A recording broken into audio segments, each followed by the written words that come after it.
በጂ20 ሰሚት በደቡብ አፍሪካ በነበረን ቆይታ ኢትዮጵያን መጥተው እንዲጎበኙ ያቀረብኩላቸውን ግብዣ ተከትለው ዛሬ ኦፊሻል ጉብኝት በኢትዮጵያ ለማድረግ ስለመጡ ያለኝን አክብሮትና ደስታ ልገልጽላቸው ፈልጋለሁ። ክቡር ፕሬዝዳንት እንዲሁም ከሳቸው ጋር የመጡ የዴሌጌሽን አባላት ወደዚች ጥንታዊት የሰው ልጅ መገኛ የኮፊ አረቢካ መገኛ በአፍሪካ ብቸኛው በቅኝ ግዛት ያልተገዛች ሀገር ከፍተኛ ክብር እና ኩራት ያላት የማደግ ተስፋ ያላት ከሁሉ በላይ ደግሞ የአፍሪካ የፖለቲካል ካፒታል ወደ ሆነችው አዲስ አበባ እንኳን በሰላም መጣችሁ፣ ቆይታችሁ ያማረ የሰመረ እንደሚሆን ተስፋዬ የላቀ ነው። ዛሬ በነበረን የሁለትዮሽ ግንኙነትና ንግግር በአንዳንድ ወሳኝ ጉዳዮች ላይ ከፕሬዝዳንት ጋር ተግባብተናል። አንደኛው በኢትዮጵያና በቱርክ መካከል የሚደረገው የንግድ ልውውጥ ቢያንስ $1 ቢሊዮን መሙላት እንችልና ከዚያም በላይ ማደግ እንዲችል በሁለቱም መንግስታት ታቅዶ እንዲሰራበት እንዲሁም የቢዝነስ ሴክተሮች ዳይቨርሲፋይ እንዲደረጉና በሁለታችን መካከል ያለው የንግድ ልውውጥ እንዲያድግ ከስምምነት ተደርሷል። በተለይም የቱርክ ሁነኛ ኩባንያዎች ወደ ኢትዮጵያ በመምጣት ኢንቨስት በማድረግ ለሀገር ውስጥ ገበያ ብቻ ሳይሆን ለአፍሪካ ገበያ ኤክስፖርት ማድረግ እንዲችሉ በትብብር እንድንሰራ ተጨማሪ ኢንቨስተሮች እንድናመጣ ተነጋግረናል። ከዚህ በተጨማሪ ኢትዮጵያ በዓለም ላይ ፈጣን እድገት እያመጡ ካሉ ጥቂት ሀገራት መካከል አንዷ ስትሆን በዚህ ዓመት የ10.2% እድገት ትጠብቃለች። የዚህ እድገት ቀጣይነት መረጋገጥ የሚችለው ከ130 ሚሊዮን ሕዝብ በላይ ያላት ሀገር የሲ አክሰስ ተከልክላ በዓለም ላይ ካለው ልምምድና ትሬንድ ውጪ በጠላቶቻችን ደባ ለረጅም ጊዜ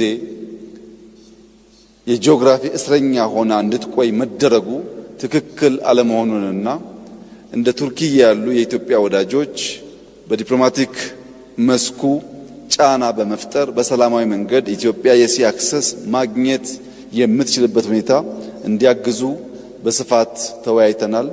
ሎጂስቲክስ አንዱ ትልቁ ቦትልኔክ ነው ለኛ እድገት። ከዚያ ደግሞ የሲ አክሰስ ቁልፉን ነገር የሚይዝ ሲሆን ፕሬዝዳንት ኤርዶጋን ከዚህ አንጻር የበኩላቸው ሚና እንዲጫወቱ ጠንከር ያለ ውይይት አድርገናል። ለዚህ ምስጋና እናቀርባለን። ከዚህ ውጪ በጸረ ሽብር ትግሉ በጋራ ለመስራት የተስማማን ሲሆን በዚህ ዓመት ቱርኪያ የኮፕ ዝግጅት ታዘጋጃለች። በሚቀጥለው ዓመት ኢትዮጵያ ከቱርኪያ ትረከባለች። በዚህ 2 ዓመታት በሚደረገው የኮፕ ዝግጅት ውስጥ የልምድ ልውውጥ እና መደጋገፍ እንዲኖር ተስማምተናል። ኢትዮጵያ የአፍሪካ የፖለቲካል ካፒታል በመሆኗ አፍሪካ ከፍተኛ እድገት እያሳየች ያለችበት ዘመን ስለሆነ በሚቀጥሉት 20-30 ዓመታት አፍሪካ የሚገባትን ቦታ እንደምትይዝ ታምኖ እየተሰራ ስለሆነ ቱርኪያ ከአውሮፓ አንጻር እና በኤዥያ መካከል ባላት ጉልህ የጂኦግራፊና የኢኮኖሚ ሚና የአፍሪካ እድገት ውስጥ የበኩሏን ሚና እንድትጫወት ብዙ ውይይት አድርገናል፣ ተግባብተናል። በመጨረሻም በኢትዮጵያና በቱርክ መካከል ከጥንት ጀምሮ የነበረው ዝምድና ወዳጅነት አሁንም በመከባበር በመደጋገፍ አብሮ በመስራት ወዳጅነት ለማጠናከር በኔና በፕሬዝዳንት ኤርዶጋን መካከል ከስምምነት ተደርሷል። ከሞላ ጎደል በሁለትዮሽና በመልቲላተራል ጉዳይ የነበረን ውይይት እጅግ ውጤታማና ፍሬያማ ነበር። ፕሬዝዳንት ጣይብ ኤርዶጋን ይህንን ሪጅን በደንብ የሚገነዘቡ በዚህ ሪጅን ውስጥ ኢትዮጵያ አንከር ሀገር መሆኗንና ሚናዋ መወጣት እንዳለባት የሚያምኑ በመሆናቸው ንግግራችን እጅግ የተዋጣ ነበር ማለት ይቻላል። ለነበረን ቆይታ ላሎት ኮሚትመንት ኢትዮጵያ እንዲሁም እኔም ከፍተኛ ምስጋና ላቀርብ ፈልጋለሁ። እንኳን በሰላም መጡ። ቆይታው ያማረ የሰመረ እንዲሆን እመኛለሁ። አመሰግናለሁ። Başbakan Sayın Abiy Ahmet Ali, kıymetli hanımefendiler, beyefendiler, sizlere en kalbi duygularımla, saygıyla selamlıyorum.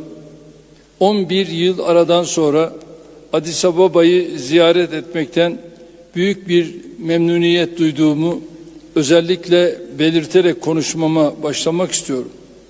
Değerli kardeşim Başbakan Abiy ve Etiyopya makamlarına, şahsıma ve heyetime göstermiş oldukları sıcak misafirperverlikten dolayı bir kez de sizlerin huzurunda teşekkür ediyorum.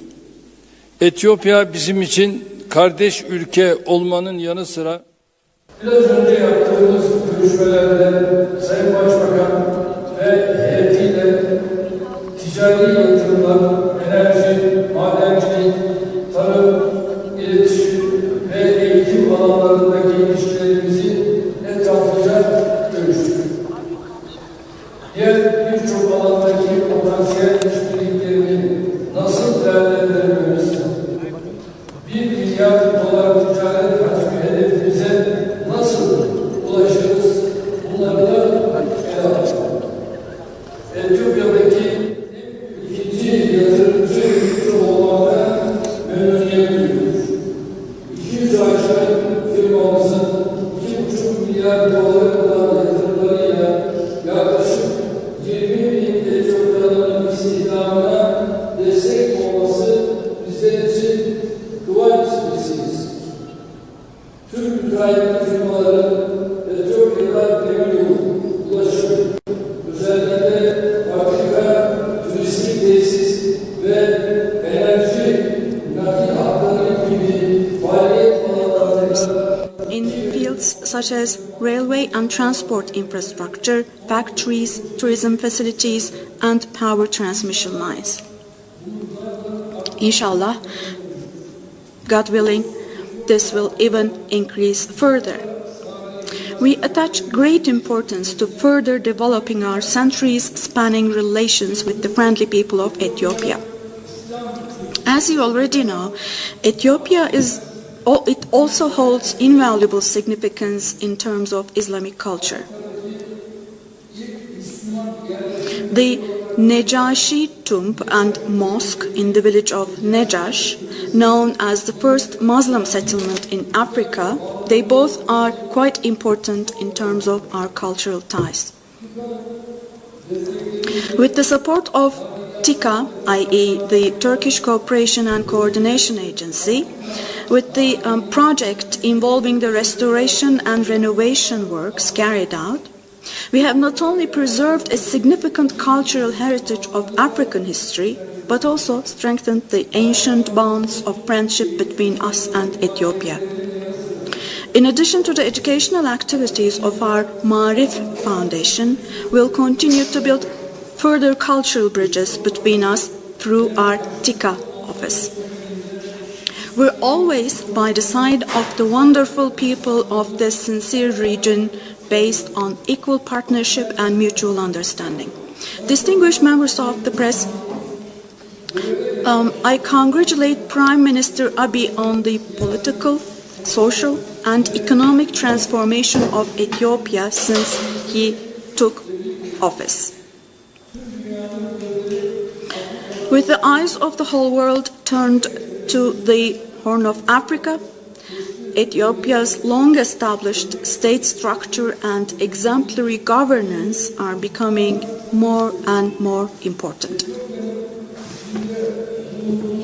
I would like to particularly underline our position of attaching importance to the sovereignty and territorial integrity of states in the region in which Ethiopia is also located.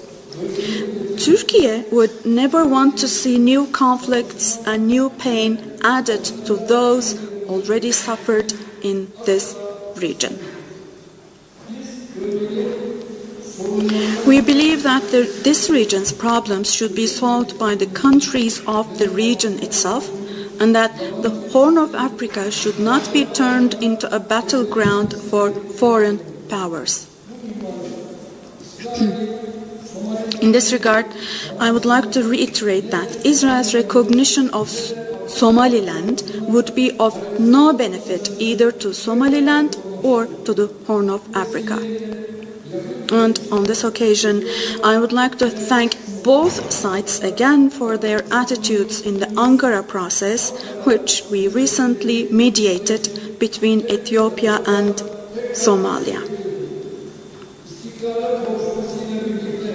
With the return of stability, we see no obstacle to the Horn of Africa becoming a location that attracts attention with its economic opportunities. I'm sure that we'll obtain positive results from today's visit, and I hope this visit will also contribute to the peace and stability of the region. As you know, in November, Turkey will be hosting the COP Conference of Parties to the UN Framework Convention on Climate Change. We'll also demonstrate our close cooperation in the context of the COP conference, which Ethiopia will host next year. So, as I conclude my remarks, I once again thank the Prime Minister and the people of Ethiopia for the warm hospitality extended to myself and to my delegation. And finally, I wholeheartedly congratulate the Muslim community of Ethiopia on the holy month of Ramadan.